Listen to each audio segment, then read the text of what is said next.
ಮನೆಯವರು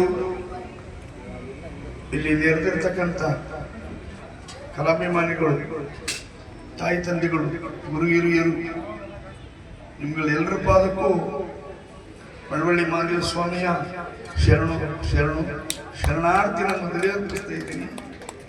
ನಾನಂತೂ ಕಂಡವನಲ್ಲ, ಒಂದು ಸಹ ತಿಳಿದವನಲ್ಲ.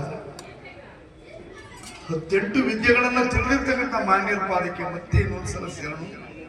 ಇವತ್ತು ಯಾವ ಕಥೆ ಮಾಡಬೇಕು ಅಂತ ಮನೆ ಮಹದೇಶ್ವರ ಮಹಾಕಾವ್ಯ 7 ರಾತ್ರಿ 7 ಅಧ್ಯಾಯ, ಬೇವನಟ್ಟಿ ಕಾಳಮ್ಮ, ಇಕ್ಕೇರಿ ದೇವಮ್ಮ, ಸಟ್ಟಿ ಸರ್ಗೂರು ಮೂಗಪ್ಪ, ಆಲಮ್ಮೋಡಿ ಜುಂಜಗೌಡ, ಮಹದೇಶ್ವರ ಹುಟ್ಟದ್ದು, ಹಾಗೆ ಸತ್ಯವಂತಿ ಸರಳ ಶಂಕಮ್ಮ, ಹೀಗೆ ಒಂದೊಂದು ಭಾಗ 7 ಅಧ್ಯಾಯ 7 ರಾತ್ರಿ ಕಥೆ.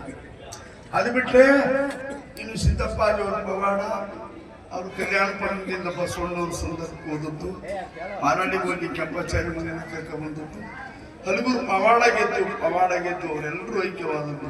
ಇದು ದರ್ಗೆ ದೊಡ್ಡವ್ರ ಚರಿತ್ರೆ.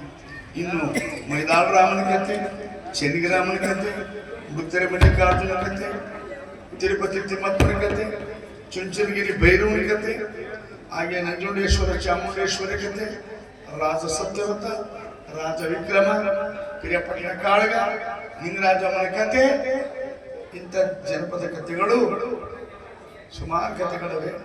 ಇವತ್ತು ಶಿವಕುಮಾರ್ ಅವರ ಆತ್ಮಕ್ಕೆ ಯಾವ ಕಥೆ ನಾಡಿ ಅವರು